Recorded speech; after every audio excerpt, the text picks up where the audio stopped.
Bismillahirrahmanirrahim. Alhamdulillahirabbil alamin.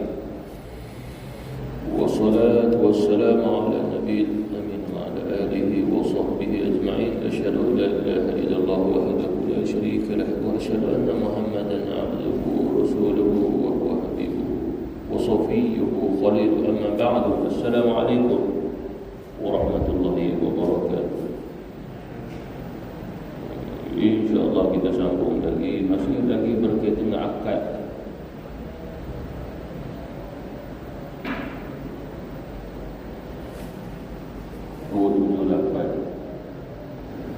Perundangnya mana tu?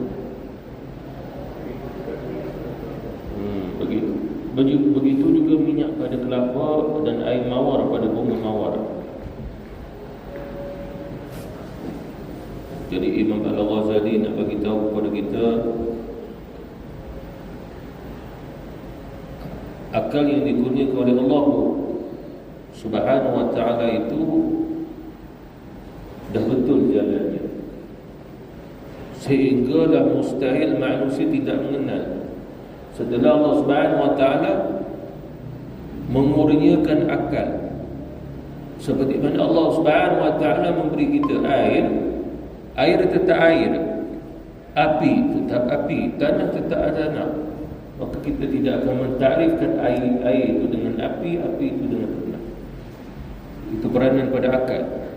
Lalu begitu jugalah katanya Imam Al-Ghazali, dengan kemampuannya akal manusia, sehingga manusia itu dapat melakukan sesuatu melalui gharizah tadi, kehidupan pada akal. Seperti mana contoh kalau ditanya, siapa kata bahawasanya daripada buah kelapa boleh jadi minyak kelapa? Siapa kata daripada kelapa boleh jadi minum air kelapanya, air tersebut? Siapa kata bahawasanya sabut kelapa itu boleh digunakan pakai untuk bakar ke apa? Siapa kata? Lalu itulah gharizah perjalanan pada akal manusia, sehinggalah manusia melihat bunga bukan sekadar bunga, tapi dengan bunga seperti mana bunga mawar, ada khasiat pada air bunga mawar tersebut. Itu memang ada dalam Islam, penggunaan air mawar, minyak mawar memang ada. Seperti mana firman Allah Subhanahu wa ta'ala, wa idh takhadha rabbuka min bani adama min zuhurihim dhurriyyatahum wa ashhadahum ala anfusihim alastu bi rabbikum qalu bala. Kalimat seterusnya syahidana. Dan ketika Allah Subhanahu wa ta'ala menjadikan turunan anak-anak Adam daripada punggungnya, maknanya daripada Nabi Adam alaihissalam, dan Allah Subhanahu wa ta'ala mengambil kesaksian daripada mereka sendiri. Allah Subhanahu wa ta'ala bertanya, alastu bi rabbikum, bukankah aku ini Tuhan kamu? Qalu bala. Kalimah seterusnya syahidana, benar. Mereka itu pun menjawab bala, benar, syahidana.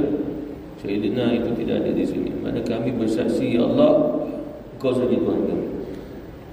Lalu yang dimaksudkan pengakuan itu tidak lain melainkan disebabkan kehidupan pada akal telah bermula sewaktu Allah Subhanahu wa ta'ala mengambil perjanjian di kalangan arwah, roh-roh itu semua.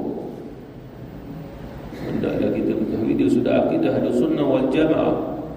Diri kita ini bukan setelahnya roh dan jasad maka berfungsilah kehidupan kita. Tapi sebenarnya sebelum ini kita pernah hidup hanya pada zaman arwah, zaman roh. Alamnya disebut sebagai alamnya arwah juga. Dan kita tidak ingat disebabkan pada ketika itu Allah Subhanahu wa ta'ala tak menguji kita. Sebab dengan ujian menyebabkan manusia mengingat sesuatu. Dan lebih-lebih lagi, kita tidak mengingatinya disebabkan pada perjalanan arwah atau ke alam roh tidak adanya perintah Allah Subhanahu wa ta'ala seperti mana perintahnya syari'iyatul islamiyah. Syariat Islam, roh tidak diperintah untuk sujud kepada Allah, solat, tidak. Tapi roh semua mengenal Allah Subhanahu wa ta'ala. Lalu oleh kerana itu kita mengenali roh kita, mengingat perjanjian tersebut melalui kitab Allah Subhanahu wa taala. Pada ayat ini kata Rasulullah sallallahu alaihi wasallam, setelah Allah Subhanahu wa taala menciptakan Nabi Adam alaihi salam, selesai, lengkap, siap roh dan juga jasad. Lalu Allah Subhanahu wa taala membuat sesuatu pada Nabi Adam alaihi salam sehingga daripadanya keluarlah seluruh pada roh-roh anak-anak Adam sampai hari kiamat. Dia tidak ada kaitan dengan jin, sebab jin bukan daripada Adam. Seluruhnya semua adalah roh. Lalu Allah Subhanahu wa taala bertanya, alastu bi rabbikum, bukankah aku Tuhan kamu? Di sudut bahasa Arab kalimah alastu fi'ilnya adalah madhiyah, perkara yang dah lepas. Maknanya juga Allah Subhanahu wa taala tidak bertanya, melainkan terlebih dahulu Allah Subhanahu wa taala dalam mengajar roh, memaklumkan pada roh, memberi makrifah kepada roh bahawasanya Allah Subhanahu wa taala Tuhan. Lalu semua roh itu mengetahui Allah Subhanahu wa taala Tuhan. Barulah Allah Subhanahu wa taala pun bertanya, alastu bi rabbikum, bukankah aku Tuhan kamu? Itu pada kaedah. Kerana Allah Subhanahu wa taala tidak akan perintah melainkan telah mengenal perintah. Allah Subhanahu wa taala tidak akan tanya, melainkan Allah Subhanahu wa taala terlebih dahulu telah memberitahu kepada kita jawapannya. Itu seperti mana kita belajar ilmu juga, guru kita tidak akan tanya mana-mana yang kita tak belajar. Dia akan tanya yang mana kita belajar. Begitu juga Allah Subhanahu wa taala terlebih dahulu mengajar kita. Dialah Allah Subhanahu wa taala sebagai Tuhan, dan kita bersyahadah tidak ada Tuhan melainkan Allah Subhanahu wa taala. Lalu Allah Subhanahu wa taala tanya, alastu bi rabbikum. Hanya sahaja sebagai ulama-ulama menyatakan kalimah huruf yang pertama yang pernah didengar oleh alam arwah dulu ataupun roh-roh dulu adalah huruf alif kat situ. Alastu bi rabbikum. Huruf alif menunjukkan kepada wahidnya Allah, ahadnya Allah yang sedang bertanya. Tapi ini disebut huruf hamzah. Hamzah itu sebagai tambahan. Tidak pernah ada huruf hamzah sebenarnya. Lalu ulama-ulama kita mendatangkan huruf hamzah untuk membezakan kalimat yang ada a tanpa hamzah dengan a yang memerlukan hamzah. Disebabkan di keduanya ada ni perbezaan. Bagaimana ulama kita membina ni huruf hamzah? Asal huruf ain itu ada, dihilang ke ekornya, tinggallah disebut sebagai hamzah. Tapi pada zaman Rasulullah, huruf hamzah tidak ada melainkan diletak tanda, seperti mana tanda bulat. Ataupun pada zaman Abu Suad Ad-Duwali tidak ada hamzah, cuma nak bacanya a, lalu huruf alif di atasnya dia buat pun bulat gitu. Mana bacaan a. Kalau sekiranya nak kata i, dia buat bulat, letak bawah alif. Ulama kemudian pula hadir. Jadi buat bulat-bulat ni pun takut nanti terkeliru, sebab apa? Ada juga huruf-huruf yang lain perlu letak bulat. Lalu ulama kita memunculkan hamzah. Maknanya nak membaca pada baris atas. Kalau sekiranya hamzah tu di bawah, maknanya dibaca baris bawah. Itu kaedah pada khat. Itu pun kita perlu ketahui. Seperti mana Allah Subhanahu wa taala tanya, alastu bi rabbikum, bukankah aku Tuhan kamu? Pada fi'ilnya madhiyah yang telah lepas. Dan roh semua menjawab, bala, benar. Bahkan kata ulama akidah Ahlussunnah wal Jamaah seluruhnya. Dan satu-satunya roh yang menjawab, yang paling cepat jawapannya adalah Rasulullah sallallahu alaihi wasallam. Suatu dia menjawab, wabala, dia mendahului roh yang Nabi sallallahu alaihi wasallam, mendahuluinya semua-semua roh. Dan oleh kerana itulah kejadian Nabi mendahului kejadian yang lama, yang lain-lain. Begitu juga atas diri Rasulullah tidak ada siapa pun di antara makhluk yang boleh mendahului baginda Rasulullah sallallahu alaihi wasallam. Dan tidak ada satu makhluk pun yang dapat al-awwal wal akhir, Iaitu Nabi SAW. Kenapa agaknya? Sebab dia Nabi yang pertama, Rasul yang pertama. Roh ni adalah roh yang pertama dicipta oleh Allah. Nurnya adalah yang pertama juga dicipta oleh Allah.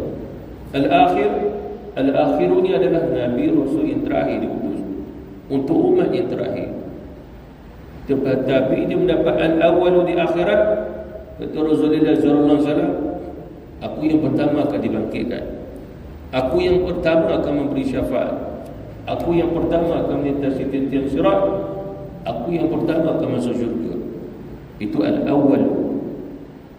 Jadi itulah Rasulullah sallallahu alaihi wasallam, keistimewaan yang diberi oleh Allah semasa dalam alam arwah ataupun alam ruh lagi. Jadi perjanjian ini muktamad kata ulama-ulama sewaktu berada dalam alam roh, dan kita tidak pernah ingat. Seperti mana kita berada dalam perut ibu kita, bila lahir saja kita pun tidak ingat. Bahkan kita tidak kenal mak kita, ayah kita. Oleh kerana itulah kita apabila tidak mengenal, bila kita lapar, walaupun itu bukan ibu kita, tapi dia boleh menyusui kita, kita pun menyusu dengan dia. Tak kenal. Tapi kalau kita kenal, mungkin kita mahukan susu daripada susu ibu kita saja. Itu hikmah daripada apa yang Allah Subhanahu Wa Taala ciptakan kita. Yakhruju min butuni ummatikum la ta'lamuna syai'an. Kamu keluar pada perut ibu kamu, kamu tidak mengetahui apa-apa. Tak mengetahui kita dah 9 bulan dalam perut ibu kita, dan tidak mengetahui bahawasanya sebelum diri kita berada dalam perut ibu kita, kita berada dalam alam arwah, alam roh.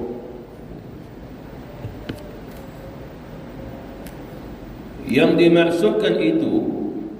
dimaksudkan dengan itu ialah pengakuan jiwa mereka, tidak pengakuan pada lidah. Alastu bi rabbikum qalu bala. Itu yang disebut oleh Imam Al-Ghazali. Bala di sini bukan pada lidah, sebab lidah setelah ada jasad. Jadi di sini adalah roh dan akli dan juga akal. Itu yang menjadi diri dia. Kalau kita lihat apa yang mendahului itu semua kemuliaan. Makhluk yang dicipta oleh Allah Subhanahu Wa Taala, antara yang awal adalah akhirat, akal, lalu dia mulia. Ma khalaqallahu khalqan akramu alaihi min al-aqli. Tidak ada satu makhluk yang dicipta oleh Allah yang sangat-sangat mulia melainkan dia adalah akal. Sehingga kata Rasul, faqarrab anta bi'aqlika. Bila kamu hampirkan diri kepada Allah, hampirkan diri kamu dengan akal kamu. Bukan sekadar pada amal zahir, akal. Bergerak dengan roh, bergerak dengan jiwa, bergerak dengan perasaan, bergerak dengan kefahaman. Sebab semua itu tidak dapat pada zahir, itu semua pada batinnya manusia. Dalam pengakuan lidah manusia itu terbahagi menurut lidah dan orang yang kepada orang yang mengaku dan juga yang mungkir. Yang mungkir ini menolak. Wala in sa'altahum man khalaqahum la yaqulunna Allah. Dan kalau engkau tanyakan kepada mereka siapakah yang menciptakan mereka, sudah tentu mereka akan menjawab Allah. Di sini lisan dengan lidah. Tapi kalau ikut pada ulama-ulama tafsir,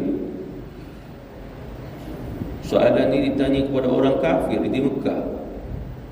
Ya ma'syaral Quraisy, siapa menciptakan kamu? Allah. Ya ma'syaral Quraisy, siapa yang menciptakan langit dan juga bumi? Allah. Ini jawabannya, la yaqulunna Allah. Jadi soalannya, bagaimana mereka boleh jawab Allah tapi mereka sembah selain pada Allah? Jawapannya adalah mereka syirik ke Allah. Apa maksud syirik? Menyekutukan. Allah juga disembah, selain pada Allah pun disembah. Bila dia rasa syok, rasa suka dengan menyembahnya berhala, lalu mereka bermula meninggalkan untuk menyembah Allah. Itulah maksud dia. Dulu-dulu mereka hanya kenal Allah. Bila berhala dah masuk, mereka pun mula menyembahnya. Dengan apa yang mereka mahu, mereka hajatkan dapat. melalui memujanya berhala tu. Allah memuji. Di antara mereka tu sakit, datang satu berhala besar ni, namanya berhala Hubal, dibuat daripada kayu, ada yang dibuat daripada batu, namanya Hubal, sebesar tapak tangan. Orang tu sakit, datang orang bawa berhala Hubal, dia kata letak berhala ni di atas dada kamu, letak, sihat orang. Orang lain pula sakit, bawa lagi. Akhirnya dia jadi bomoh lah orang ni yang bawa berhala Hubal. Orang tu sakit, dia letak atas dada, sembuh. Akhirnya berhala Hubal dibuat besar-besar dan diletak dalam Kaabah lagi. Siapa yang menyembahnya? Quraisy. Dan meninggalkan menyembah Allah Subhanahu wa taala. Abdul Muttalib, datuk Rasulullah, bukan seorang yang mensyirikkan Allah, dia ahli tauhid. Tak kala mana orang-orang Arab bila dia nak menunaikan haji, mereka pun bertalbiyah, labbaik Allah, labbaik Allah. Lepas tu ditambah labbaik Hubal, labbaik Uzza. Lalu bangunnya Abdul Muttalib, datuk Nabi, tidak labbaik Allah saja, bukan labbaik Hubal. Hubal bukan Tuhan kita. Itu menunjukkan Abdul Muttalib adalah ahli tauhid, tidak mensyirikkan Allah. Sehingga kata ulama, Abdullah ayah Rasulullah SAW juga ahli tauhid. Ibunda Nabi Aminah juga ahli tauhid, sebab Rasulullah mengatakan perkahwinan atau keturunanku semua yang atas tauhid, tidak mensyirikkan Allah Subhanahu wa taala. Ahli fitrah, di surah ahli fatrah, tak ada Nabi, tak ada Rasul. Kalau mereka ahli tauhid, walaupun tak ada solat, tak ada puasa, masuk syurga. Ahli fitrah itu disebut oleh ulama akidah Ahlussunnah wal Jamaah. Kalau ditanya di mana ibu dan juga ayahnya baginda Rasulullah di akhirat, maka jawab saja di syurga, sebab mereka ahli fatrah. Tak ada Nabi, tak ada Rasul, dan mereka itu juga tidak solat, mereka itu juga tidaknya ada puasa dan ibadah-ibadah yang lain, tapi mereka tidak syirik Allah, maka mereka ahli syurga, kata ulama-ulama kita. Tapi ada juga ustaz jawab ahli neraka. Kita tak tahu daripada mana, sebab ulama akidah Ahlussunnah wal Jamaah kita ada dua jawapan. Pertama ahli syurga, yang kedua wallahu a'lam, ahli neraka tidak ada. Kita tak tahu daripada mana jawapan ahli neraka atas kedua ibu bapa Rasulullah. Kan lebih baik dia jawab wallahu a'lam saja, tapi dia sesat. Dia tak tahu, jawab wallahu a'lam. Bagaimana dia boleh mendapatkan satu jawapan yang ulama sendiri tidak ada jawapan itu? Melainkan jawapannya ahli syurga ataupun serah kepada Allah, wallahu a'lam. Jadi hati-hati, memang ada ustaz tu tersebar mengajar begitu. Kata Imam Al-Ghazali, artinya jika diperhatikan keadaan mereka, maka akan naik saksilah jiwa dan batin mereka dengan yang demikian, sebagai fitrah kejadian yang dijadikan Allah Subhanahu wa taala akan manusia dengan demikian. Oleh kerana itu manusia, kalau dia kembali balik pada akal fitrah, walaupun tidak ada dakwah, dia akan mencari Allah Subhanahu wa taala, sebab akal fitrah. Seperti mana orang duduk atas gunung, duduk atas bukit, Islam tidak sampai. Cuma kalau kita tanya, ada Tuhan? Ada Tuhan. Tuhan ada.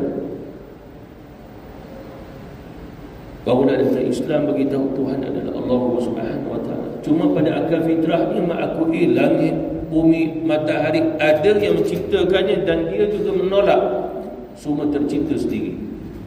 Akalnya fitrah. Lalu begitu juga akal orang yang benar-benar kembali pada fitrah, jawapannya kembali juga kepada Allah Subhanahu wa taala. Makna menunjukkan bahawasanya jiwa, roh orang yang syirik kepada Allah, adanya Allah dalam itu disebut sebagai kafir. Mengapa disebut kafir? Sebab kafir itu kafara adalah khatama, yakni dia menutup di kebenaran dalam jiwa dia. Allah Subhanahu Wa Taala Tuhan dia ada dalam jiwa dia. Kalau ditanya warna hitam bagaimana? Ini hitam, ini putih, itu langit, ini matahari, ini bulan. Soalannya siapa kita tahu? Belajarlah. Ya, tapi tentu mesti ada akal barulah berfungsi apa yang dipelajari. Jadi akal siapa yang memberinya? Akal siapa yang memberinya? Maka kembali balik fitrah, Tuhan yang memberinya, Tuhan yang menciptakannya. Itu kembali balik pada fitrah. Cuma apabila saja dia mengingkari, dia menutup, itu yang jadi kafir.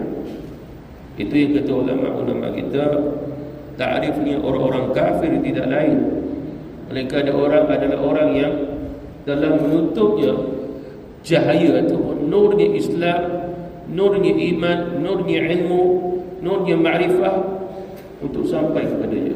Apabila dia menutupnya, seperti mana contoh, setiap manusia memiliki hati, akal yang mempunyai juga pintu-pintu dia. Akal kita ada pintunya, hati kita ada pintunya, perasaan, jiwa semua ada pintunya. Lalu orang kafir, dia menutup itu semua. Dia bila menutup, dakwah tak sampai, tak masuk sebab dia menutupnya. Itu yang disebut oleh Allah Subhanahu Wa Taala. Bila Allah Subhanahu Wa Taala menghendaki orang itu untuk masuk Islam, yashrah sadrahu lil Islam. Allah buka, makna hatinya dibuka, makna pintunya dibuka. Bila pintu hati seseorang dibuka, akal kembali dibuka pintunya, perasaannya, ilmunya, kefahamannya semua dibuka. Akhirnya dia memahami Allah Subhanahu Wa Taala Tuhan dia. Dia hanya sujud pada Allah dan meninggalkan semua sembahan yang pernah dia sembah dahulu. Maka dia menjadi orang yang mukmin di sisi Allah Subhanahu Wa Taala. Kata Imam Al-Ghazali lagi, artinya seluruh anak Adam itu dijadikan menurut fitrahnya. Kullu mauludin yuladu ala fitrah. Fitrah itu kembali balik pada akalnya, jiwanya. Seperti mana alastu bi rabbikum qalu bala syahidana. Bala dah jawab, roh itu dah jawab. Itulah fitrah. Maknanya manusia tidak boleh beralasan tak mengenal Allah, kerana Allah Subhanahu Wa Taala tak beritahu. Sedangkan dalam rohnya adanya Allah. Itu adalah fitrah dalam diri dia. Beriman kepada Allah Subhanahu Wa Taala maknanya menunjukkan bahawasanya roh manusia semua mengakui Allah Subhanahu Wa Taala Tuhan. Maka oleh kerana itulah di sudah akidah Sunnah wal Jamaah juga, orang-orang kafir itu dia diazab atau dosa besar, dan juga yang menyebabkan dia kekal adalah syirik. Seperti mana contoh, sebagai ulama berfatwa, orang kafir dia diazab kerana tidak solat, diazab kerana tidak puasa. Tapi kan puasa dan juga solat untuk orang Islam, ya, tapi mereka diazab kerana itu. Hanya saja mereka diazab dan tidak kekal azabnya ini. Sebab tak solat diazab. Seperti mana Allah Subhanahu Wa Taala berfirman, "Ma salakakum fi saqar? Qalu lam nakum minal musallin." Mengapa kamu diazab dalam neraka Saqar? Sebab kami tak solat. Kata ulama tafsir yang jawab ini bukan orang Islam tapi orang kafir, mana tak menyembah Allah Subhanahu Wa Taala. Diazab. Bila selesai, maka yang tinggal azab adalah kerana kesyirikan tadi. Itu yang menyebabkan mereka kekal dalam neraka. Maknanya mereka bukan diazab lagi kerana tak solat sebab dah selesai, tapi mereka diazab kerana mensyirikkan Allah. Hanya saja ulama akidah Sunnah wal Jamaah kita masih khilaf. Azab yang berlaku itu, bagaimana pula keadaan pada roh yang diazab? Wallahu a'lam. Roh dengan jasad apabila diazab, kita mengetahuinya. Seperti mana kita sekarang ada roh dan jasad. Akan tetapi kalau sekiranya roh dan juga jasad tidak ada, dah berasingan, Jasad dah tak ada apa akan dimamah bumi. Hanya saja pada roh. Adakah roh apabila diazab dia merasainya? Tapi dia adalah roh. Roh tidak ada darah dagingnya. Lalu kata ulama bahawasanya azab itu dirasai melalui perasaan yang wujudnya akal pada roh. Dia merasainya. Seperti mana contoh seseorang tidur, dia tidur mimpi. Dia mimpi dia terbakar. Lepas tu orang uruskan jenazahnya. Lepas tu ditanam. Kemudian dia tersedar. Lalu dia bercerita bahawasanya aku bermimpi aku terbakar. Sakit sangat. Jadi soalannya bukan hakikat. Sebab roh dan jasad maknanya bukan menunjukkan bahawasanya dia sedang dalam keadaan sedar. Dia dalam keadaan tidur. Seseorang mimpi dia terbakar, dia merasai sakitnya disebabkan api tadi. Seperti mana seseorang yang bermimpi dia menyelam dalam air, lalu dia keremasan, dia merasai. Seperti mana seseorang yang bermimpi dia makan, dia minum, dia merasai.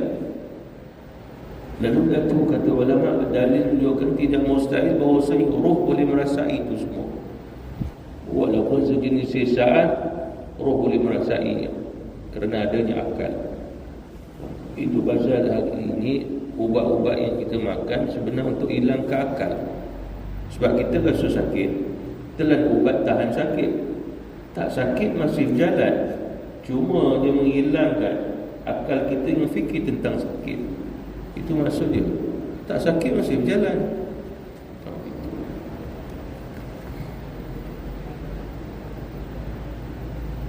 Bahkan segala sesuatu itu diketahuinya menurut fitrahnya,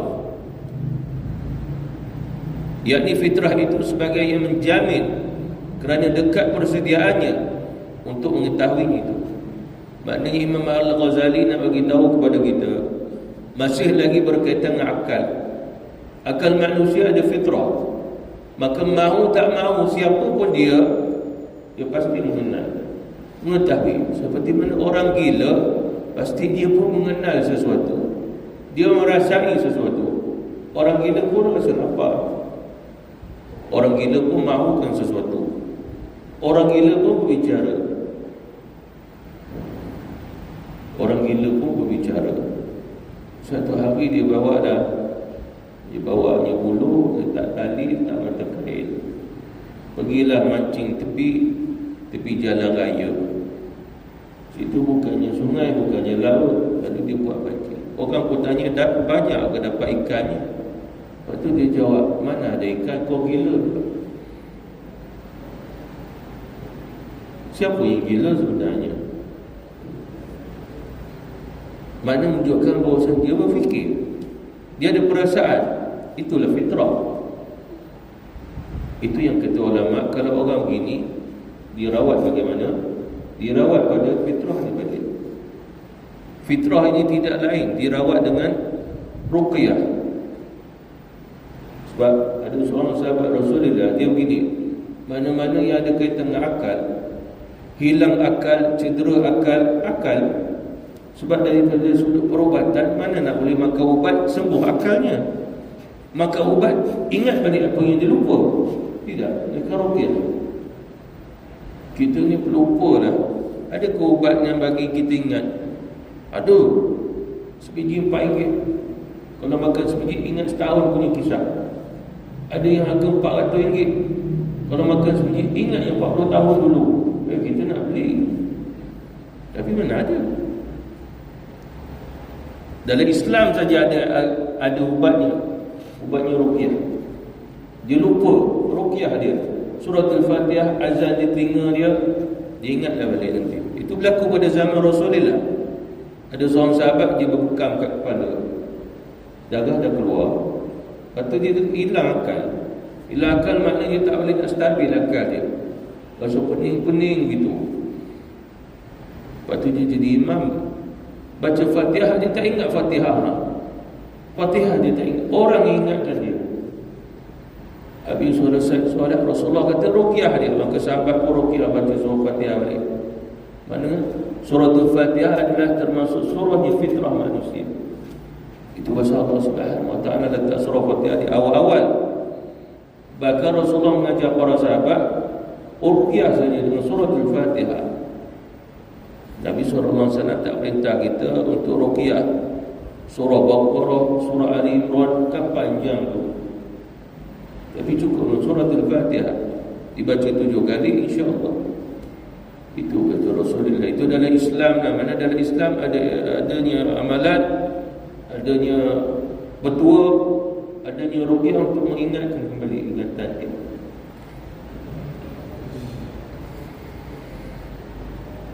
Kemudian tak kala adalah iman itu dipusatkan pada jiwa menurut fitrah, maka manusia itu terbahagi pada dua. Yang pertama, orang yang berpaling kepada Tuhan lalu lupa. Ini dah kisah selanjutnya. Fitrah ada pada semua manusia. Selagi mana dia anak-anak Adam, semua fitrah ada pada dia. Semua sekali. Hanya saja seperti mana yang saya sebutkan tadi, maka kerana manusia ada yang menolak, mengingkari, maka berpecahlah dia daripada fitrahnya itu. Kata Imam Al-Ghazali, yang pertama adalah orang yang berpaling daripada Allah Subhanahu wa taala. Maknanya dia lupa yang Allah Subhanahu wa taala cipta dia, menciptakan fitrah pada dia, cipta roh, yang roh itu bersyahadah, bala syahidana, benar ya Allah kau saja Tuhan kami. Maka ini disebut sebagai orang-orang kafir. Dan yang kedua adalah orang yang lambat terlintas di dalam hatinya, kemudian dia teringat. Maka orang yang kedua ini adalah orang yang mempunyai ijazah, maka lupa di mana letaknya, kemudian dia teringat. Disebutkan ijazah ni apa maksudnya? Maknanya menunjukkan sesuatu yang kembali balik pada fitrahnya, berjaya membawa diri dia kepada fitrah. Bukan ijazah yang kita faham ijazah, tapi yang membawanya kembali adalah akal dia. Oleh kerana itulah Allah Subhanahu wa taala disebut sebagai Ar-Razzaq, yang maha mengurniakan, Al-Hadi, yang memberi petunjuk. Lalu manusia bergerak daripada dulu sampai sekarang dengan sifat Allah Subhanahu wa taala ni. Kesan daripada Allah Subhanahu wa taala Al-Hadi, kesan daripada sifat Allah Subhanahu wa taala Ar-Razzaq. Itu yang manusia itu akan dapat macam-macam anugerah. Dia dapat itu, dia dapat ini. Tetapi apabila dia menutupnya, dia mengingkarinya, maka dia kafir. Tapi apabila dia mengakuinya, dia bersyukur, maka dia seorang yang beriman. Itulah perbezaannya. Dan kedua-duanya tetap berakal, dan kedua-duanya adanya fitrah. Oleh kerana itulah orang-orang kafir yang akan masuk Islam. Bahkan dalam kajian, ada orang kafir yang mencari agama sebab dia fikir, lalu dia masuk Kristian, tak sesuai. Dia jadi Yahudi, tak sesuai. Dia jadinya Hindu, tak sesuai. Pada jiwa fitrah, tak sesuai. Nak sembah api, sembah patung. Bahkan semalam baru dia nampak patung tu dibuat, diukir dengan tangan, lepas tu dispray bagi cantik. Ini Tuhan. Yang Yahudi, Nasrani pula agak pelik, disebabkan menyembahnya selain pada Allah Subhanahu wa taala itu boleh. Menyembah Isa, menyembah Uzair, bahkan dikatakan Allah Subhanahu wa taala adanya anak. Kalau Allah Subhanahu wa taala adanya anak, maka tentulah Tuhan ini pun macam anak juga. Anak macam bapa juga, berwarisan berketurunan. Takkan Tuhan gitu? Akal fitrah berfikir. Akhirnya dia pun mencari Islam. Duduk, kita tarbiyah, kita ajar Islam, dia menerima. Dekat, alhamdulillah, kerana kembali atas fitrah. Agama lain tak ada fitrah. Agama lain disebut oleh ulama adalah agama budaya dan juga syahwat, itu saja. Budaya itu maksudnya apa? Dia buat apa saja tradisi ke apa, lalu dinamakan sebagai agama. Itu nama budaya. Yang kedua, syahwat. Dia akan buat apa saja yang menarik perhatian pada syahwat. Itu pasalah mereka menghalalkan arak, babi, macam-macam lagi yang diharamkan dalam Islam. Bahkan yang dihalalkan pula diharamkannya. Maka keluar daripada akal yang fitrah. Itulah maksudnya. Jadi insya-Allah kita akan sambung lagi beberapa lagi firman Allah Subhanahu wa taala berkaitan dengannya. Allahumma fa'alna bima 'allamtana wa 'allimna ma yanfa'una wa zidna ilma walhamdu ala kulli hal wa na'udzu billahi min 'adzabil nar walhamdulillahi rabbil alamin.